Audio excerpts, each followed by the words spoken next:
Before I tell you this story, I want you to know that everything you are about to hear happened to a real woman. A woman who started with everything, lost everything, survived things that would break most people twice over, and still found her way back. Her name was Sarah Monroe, and this is her story. In her own words, I was 18 years old the day the sheriff came to my door, hat in hand, eyes on the ground, the face of a man carrying a weight he didn't want to put down in front of me. He said, "Miss Monroe, your folks are gone." And just like that, in 4 words, my entire world ended. But here's the thing nobody tells you about devastation. It doesn't arrive all at once. It arrives in pieces. First the numbness, then the understanding, then, weeks later, the kind of grief that sits down inside your chest and acts like it owns the place. My name is Sarah Monroe. I was born in 1836 on a homestead outside Millbrook, Oklahoma Territory. 300 acres of red Oklahoma earth. A timber house my father built with his own hands. A cattle operation that my parents had spent 20 years bleeding and sweating to build into something real. My father, Thomas Monroe, big hands, bigger laugh. The kind of man who believed that hard work and honesty were the only 2 things a person actually needed. He loved this land the way most people love family. My mother, Clara Monroe, soft-spoken, sharp-eyed, the most quietly strong woman I have ever known. She stretched half a pound of cornmeal into a supper that made you feel like royalty. She pressed wildflowers into books. She hummed while she worked.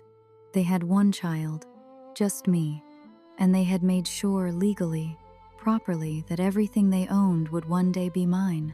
When I was 17, Mama sat me down at the kitchen table and placed a folded document in front of me. Land, deed, cattle rights, property transfer, every acre, every fence post signed over to Sarah Monroe. "This is yours, sweetheart," she said. "We've made it legal and proper." I laughed at her, told her she was being dramatic. I was 17, and I believed that people you love don't just disappear. The morning they died, they had ridden out to check the northern fence line, a high, winding trail along Cimarron Ridge. The kind of trail that's beautiful and dangerous in equal measure. Someone had reported a break in the fence, said the cattle were at risk. That someone was Clifton Ray. Now I need you to understand who Clifton Ray was, because this story doesn't make sense without understanding how a person like him operates. Clifton Ray was 34 years old, well-dressed, well-spoken. He had ridden into Millbrook 2 years before and introduced himself as a land investor from Street Louie. He brought whiskey on visits. He remembered birthdays. He shook hands the way politicians do, warm, two-handed, holding just a half second too long.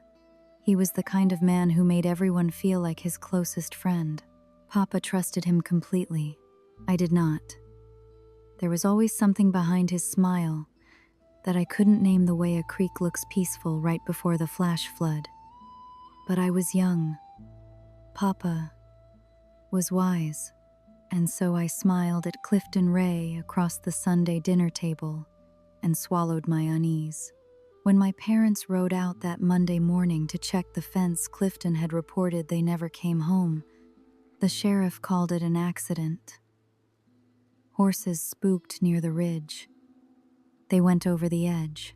20 minutes after the sheriff left my porch, Clifton Ray arrived. He held me while I cried. He made arrangements.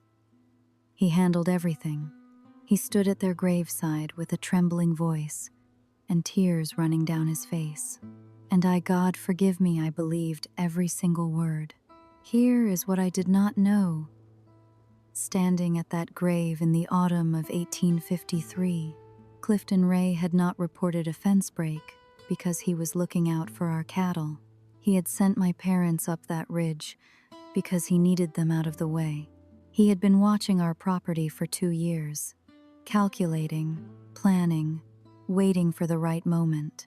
And I, their only child, their only heir, alone in the world at 18, was the final step in his plan. The grief was real. The loss was real. Every tear I cried over my parents was real. But the man holding me while I cried, he was the reason I was crying. I would not discover that truth for 5 years. 5 years that would cost me nearly everything that was left. Are you still with me? Good. Because what happens next, I need you to stay for it. He proposed 6 months after the funeral. He called it looking after me. He said it was what Thomas would have wanted. I was 19 years old, hollowed out by grief. And the only hand reaching out to me in the whole world belonged to Clifton Ray. He was familiar, and familiar, when you are that broken, feels like safety. I said yes. The wedding was small. A few townspeople, a preacher, Clifton's smile. I wore my mother's dress, taken in at the waist. I remember standing at the front of that little Millbrook church and thinking maybe this is going to be all right. Maybe something good can still come from all this. I was wrong. The documents started appearing within the first month. He would set them on the kitchen table. Papa's kitchen table, one at a time, patient as a man who has already won and knows it. Transfer of land deed, transfer of cattle rights, account reassignment. He explained each one with the calm patience of a school teacher. He said the banks didn't deal fairly with women alone. He said managing finances was a husband's responsibility. He said Papa had told him to take care of things. He never raised his voice. Not once. Not yet. I signed every single document. Let me say that again, because I need you to understand. This was not stupidity. This was grief. This was isolation. This was a 19-year-old girl who had no one else in the world and was being guided very carefully by a man who had planned every step of this for years. I signed every document.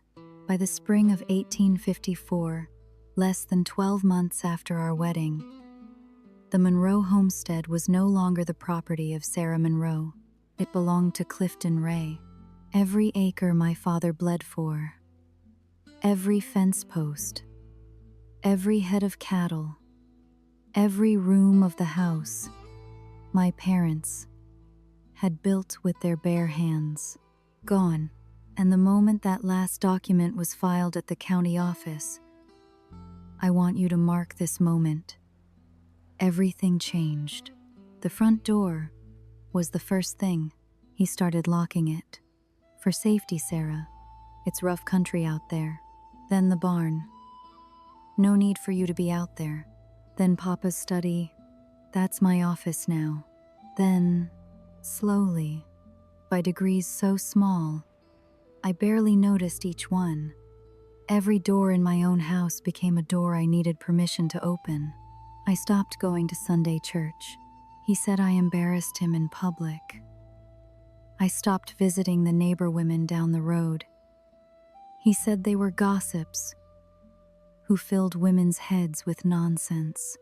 I stopped writing letters to Mama's sister in Tennessee. He said the postmaster charged too much. Within 2 years, I had no friends, no family, no connections to the outside world. Just Clifton. And Clifton had decided, somewhere along the way, that a broken woman was easier to manage than a whole one. The hitting started in the winter of 1854. I won't linger on the details, not because they don't matter, but because the violence was not even the worst of it. The worst part was the words. He had a gift for language that he used like a weapon. Precise, targeted.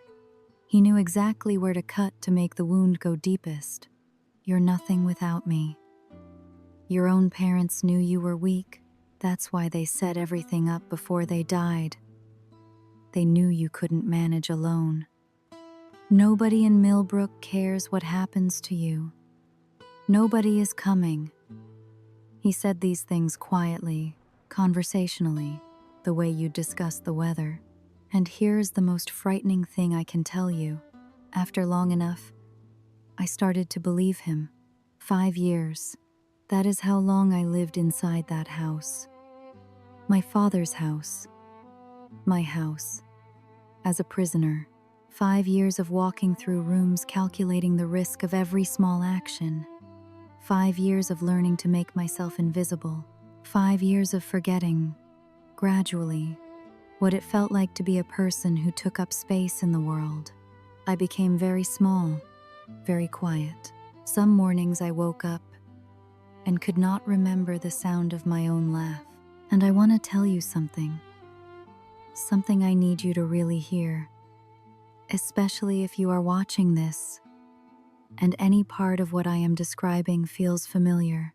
The cage doesn't always have bars you can see. Sometimes it's built out of words, and locked doors, and the slow, patient work of a person who needs you to believe that you are nothing without them. That is the most dangerous kind of cage, because you can't always tell, from inside, that you're in one. But here is where this story changes, because in the autumn of 1858, a stranger rode into Millbrook, and everything I thought I knew about my life was about to be turned completely upside down.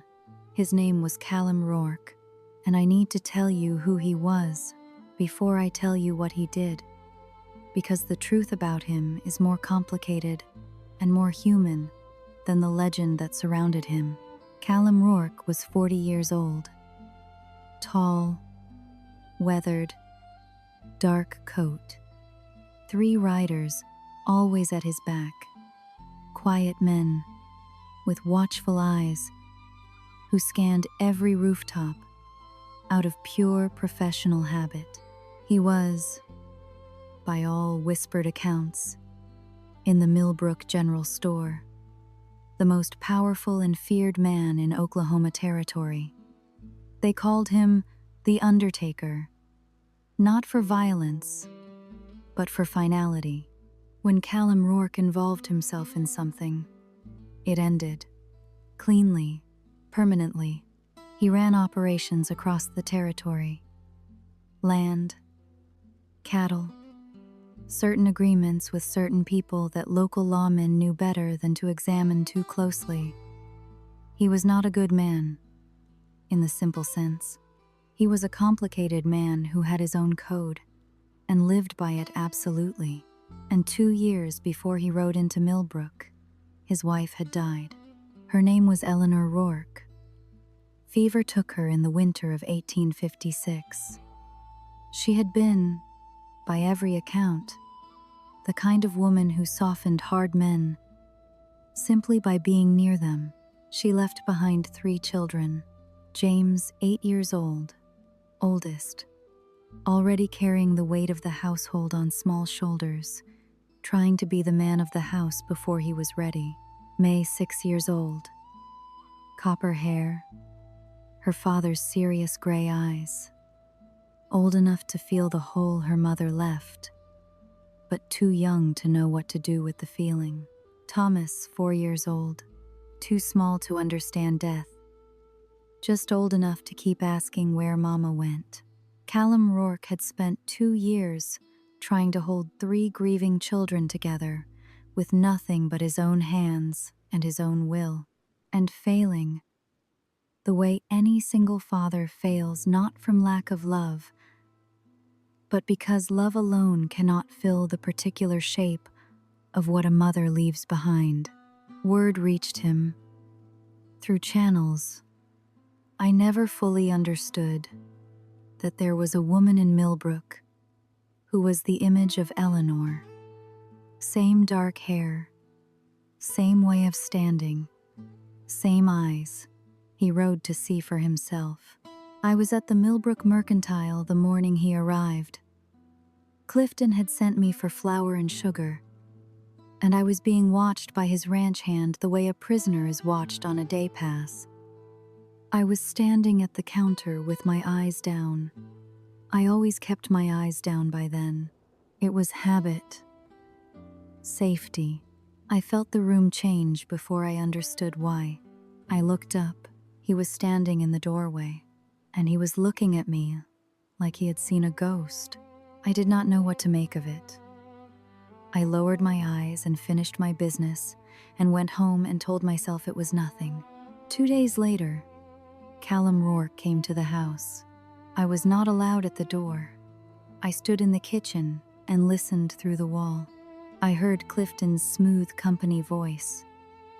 I heard a low, unhurried voice I did not recognize. I heard numbers being discussed. Then I heard agreement. Then Clifton walked into the kitchen and told me to get my coat.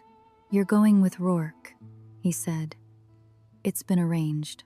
I want to stop here and tell you what that moment felt like, because I think it's important." I thought, this is it. I survived 5 years of one monster, and now I am being handed to another. He bought me. I am a transaction. I am nothing.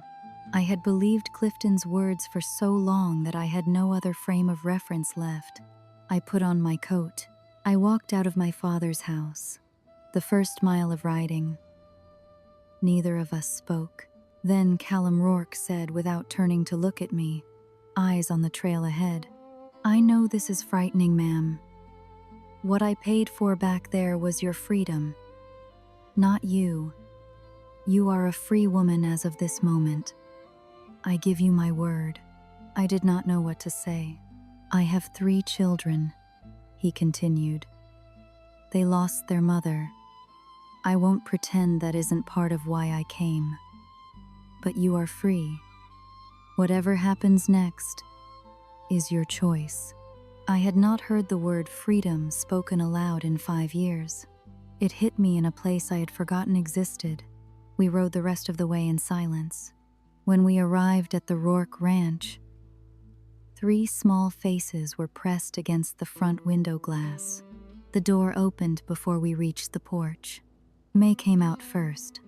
She stopped 3 feet in front of me, stared with the complete unguarded honesty of a 6-year-old. Then she said, barely a whisper, "You look like Mama." Little Thomas walked straight up and put both arms around my waist. No words, just held on.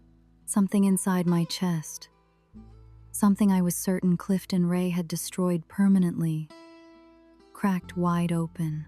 If this story is hitting different right now, you're not alone. Stay with me. The hardest part of Sarah's story is what's coming next. And so is the most important part. I expected the Rourke house to feel like a trap wearing a different face. I had been in one trap for 5 years. I had learned to read rooms, to feel the temperature of a space before I entered, to know within 60 seconds whether a place was safe or dangerous. I walked through Callum Rourke's front door and stood very still for a moment. The kitchen smelled of wood smoke and pine. There was a quilt on the guest bed, hand-stitched, faded blues and yellows. Wildflowers pressed in a frame on the bedroom wall. "Eleanor's," Callum said quietly when he saw me looking. "She liked color." He showed me my room. He showed me where things were. He said, "Supper was at 6. He said the children would be glad of company. Then he left me alone. I sat on the edge of that bed for a long time, waiting for the other shoe to drop, waiting for the door to lock, waiting for the voice, the demand, the thing that always came after the kindness. It did not come. I moved through that first month like a ghost. I cooked, I cleaned, I cared for the children. I did not speak much. I did not take up space. I had spent 5 years learning to be invisible, and I did not yet know how to be visible again. But the children were relentless in the best possible way. May wanted to tell me everything. The name of every horse. Every story her father had told her. Every opinion she had about everything, which were strong and numerous for a 6-year-old. She climbed into my lap without asking, the way children do when they have decided a person is safe. She did not ask for permission, and she did not look for signs that she was unwelcome. She just sat down and made herself at home. Thomas brought me things. A smooth rock from the creek, a bird feather, a piece of wood that he said looked like a horse. If you held it at the right angle, he would appear at my side in complete silence, place the object in my hand, and walk away. No explanation needed. And James watched me for 3 weeks with his father's eyes, measuring, deciding. On the 22nd day, he came down to breakfast and placed a folded piece of paper next to my coffee cup. I opened it. A drawing. A woman with dark hair at a kitchen table. Underneath, in careful, deliberate handwriting, "Miss Sarah." I had to leave the room. I stood on the back porch in the cold morning air, hand pressed over my mouth, crying the way you cry when you absolutely cannot let a child hear you. The kind of crying that is not sadness, or not only sadness, the kind that is the body recognizing, after a very long time, that it is somewhere safe. Then I went back inside and made them all pancakes. Callum and I talked in the evenings, after the children were down, quietly, across a low fire. He told me about Eleanor, about how they had met, how she had laughed, what it had been like to watch the light go out of her at the end. He told it plainly, the way you tell the thing you've carried so long. It has become just part of how you walk. He asked me, one January night, if I would tell him about my own life. I had not told anyone. Not really. Not ever. I started talking. I talked until the fire was nothing but embers.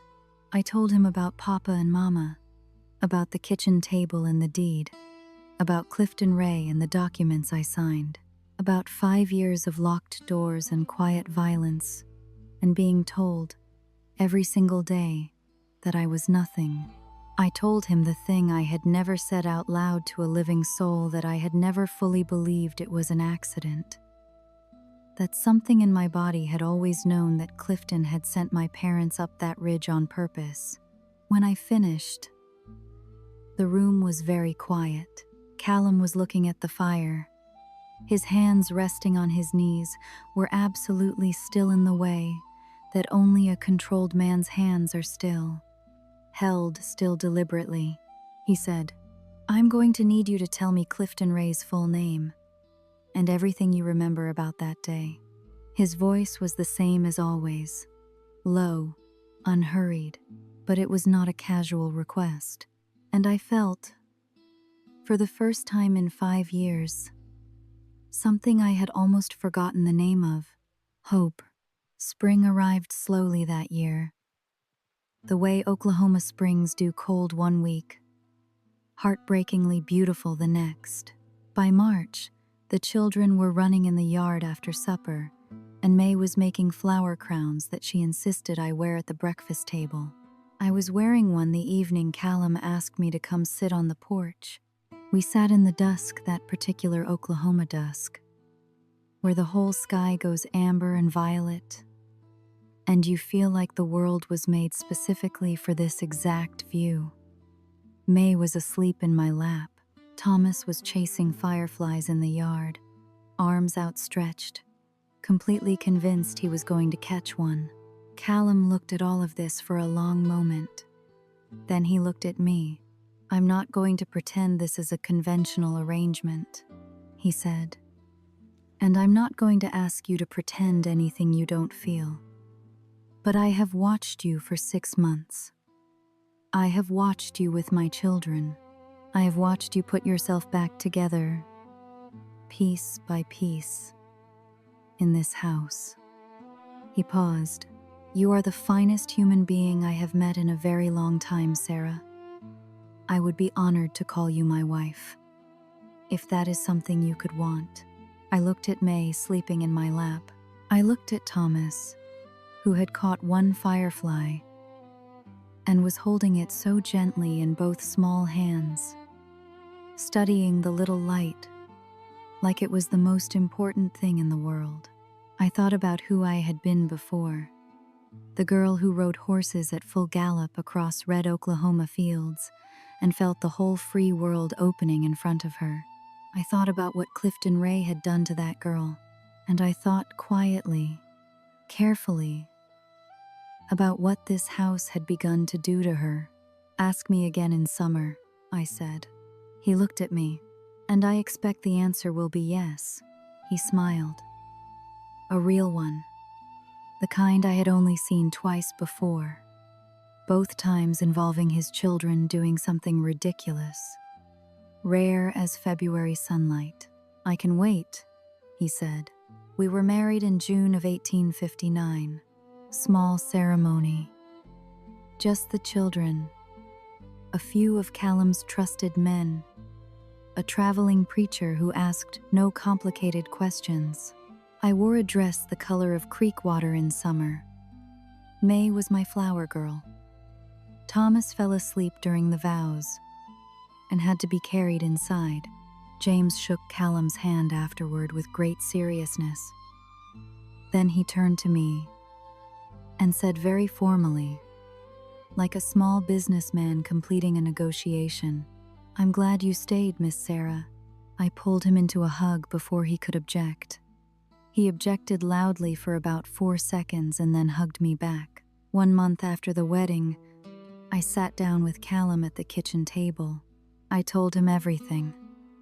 Formally. Completely. Names. Dates.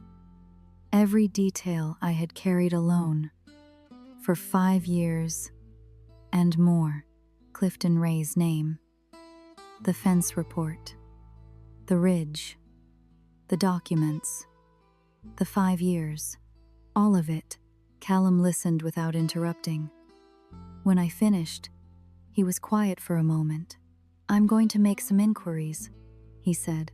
3 days later, he told me to dress in my best clothes. "We're going to Millbrook," he said. My heart went cold. "Callum, you don't have to say a word in that courtroom if you don't want to," he said. "But I think you'll want to. Here is the unexpected twist. Here is the thing that changed everything. While I had been surviving inside Clifton Ray's house silent, invisible, making myself small, Callum's people had been finding things. A ranch hand who had overheard Clifton planning the fence break report the night before my parents rode out. A surveyor's record that showed Clifton had commissioned a property valuation on the Monroe homestead 3 months before my parents died. A letter, one single letter, found in a Street Lewis records office written in Clifton's hand, discussing the acquisition of the Monroe property 6 months before the accident. He had been planning it for over a year before he executed it. My parents had not died in an accident. I had known it in my bones for 6 years. Now there was proof. Stop right here for 1 second. If you've been watching since the beginning, you've come this far with Sarah. You know what she's been through. Now, I need you to stay for the last chapter, because what happens next in that Millbrook courtroom is the moment this entire story has been building toward. Don't leave now. Hit follow so you never miss a story like this. And drop a comment. Where are you watching from right now? Let me know you're here. I had not set foot in Millbrook in over a year. Driving back in on that September morning in 1859, sitting straight-backed beside Callum Rourke, I felt something I had not expected to feel.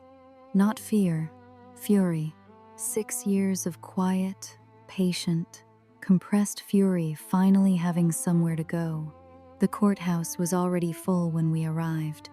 Territorial judge, sheriff's deputies, witnesses I had not known existed. Callum's network had been thorough in ways I still didn't completely understand. And I had learned, by then, not to ask every question I had about how Callum Rourke operated. Some things you accept on faith from a man who has earned it.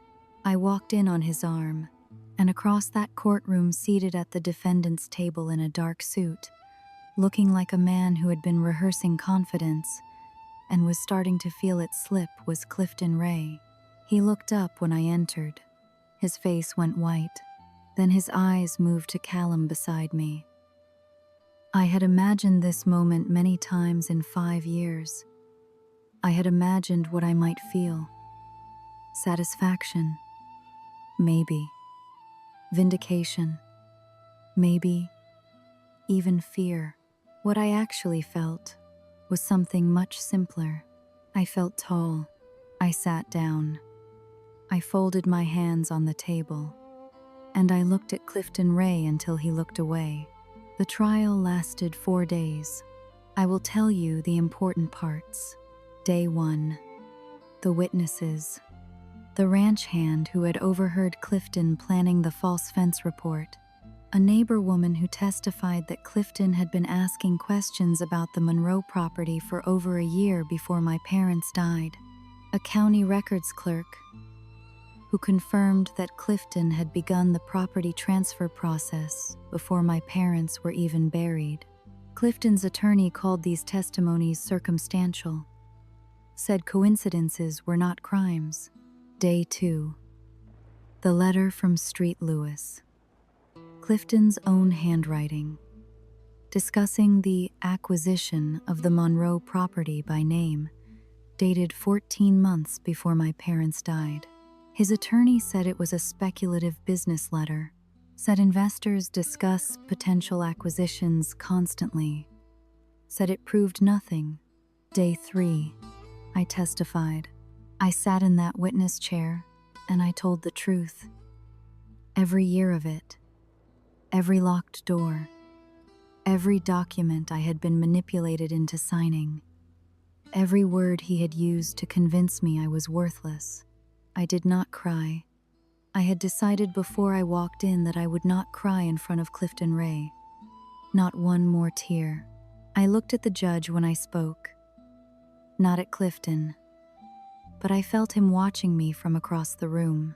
I felt the moment, somewhere in my testimony, when he understood that I was not the broken woman he had left behind in Millbrook. Day 4. The verdict.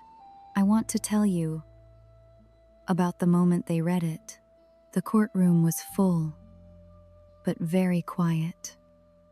Oklahoma Territory sun coming through the courthouse windows at a long, golden afternoon slant.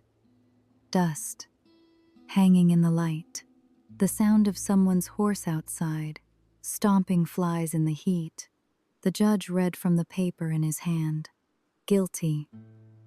Murder in the first degree. Premeditated. Property fraud. Spousal abuse of person and property. Sentence. Life imprisonment. No parole. No appeal. The room erupted. I did not move. I sat very still, with Callum's hand over mine, and I breathed. In, out, in, out. 6 years. I had carried this for 6 years. The grief, the suspicion, the not knowing, the surviving. 6 years of my one life, taken from me by a man sitting 20 feet away in a dark suit. I breathed. He let it land. Then the county clerk placed a document on the table in front of me. I looked down at it. Transfer of deed. Transfer of cattle rights. Restoration of full property rights. To Mrs. Sarah Rourke. Name on row. Every acre. Every fence post. Every head of cattle. The Monroe homestead. Returned. Legal. And proper. I pressed my palm flat against that paper, and I thought of my mother at that kitchen table. 17-year-old me, laughing at her for being dramatic. Her hand tucking a strand of hair behind my ear. It's yours, sweetheart. We've made it legal and proper. Yes, Mama. Finally. Yes. I did not look at Clifton Ray as they led him out. I had looked at him enough. It is 1861. I ride out to the Monroe homestead on Sunday mornings. I walk through the rooms. I let myself remember Thomas Monroe's laugh, and Clara Monroe's eyes, and the way this house smelled of cornbread and safety. Then I ride home, because home is now also the Rourke Ranch, 3 miles east. Wood smoke in the kitchen, wildflowers in a frame on the wall, 3 children who call me Mama without hesitation, with complete naturalness, like the word was always meant for me. James is 12, and already riding with his father. May is 9, and has decided, very seriously, to become a lawyer. Thomas is 7, and last week ran into the house shouting, "Mama, look at this frog." And I came, and I looked, and the word still lands somewhere in my chest, like a small miracle every single time. Callum is not a simple man. He never will be. He carries things. You can see it in the way he sits sometimes, quiet in the evening, looking at something far away, but he looks at me across the supper table every single night. And I know all the way down that I am seen. Not a ghost, not a transaction, not the woman who used to be small and quiet. Me, Sarah, I want to tell you something before I go. If you are watching this, and any part of this story felt familiar, the isolation, the small locked doors, the voice that told you that you were nothing, I want you to hear this. The cage doesn't have to have visible bars, but it can still be broken, and you are not nothing. You never were. That is Sarah Monroe's story. She lost everything. She survived what should have broken her, and she came back. If Sarah's story moved, you share it with one person who needs to hear it today. And follow this channel because we tell the stories of people who refuse to stay broken. New story drops every week. I'll see you in the next one.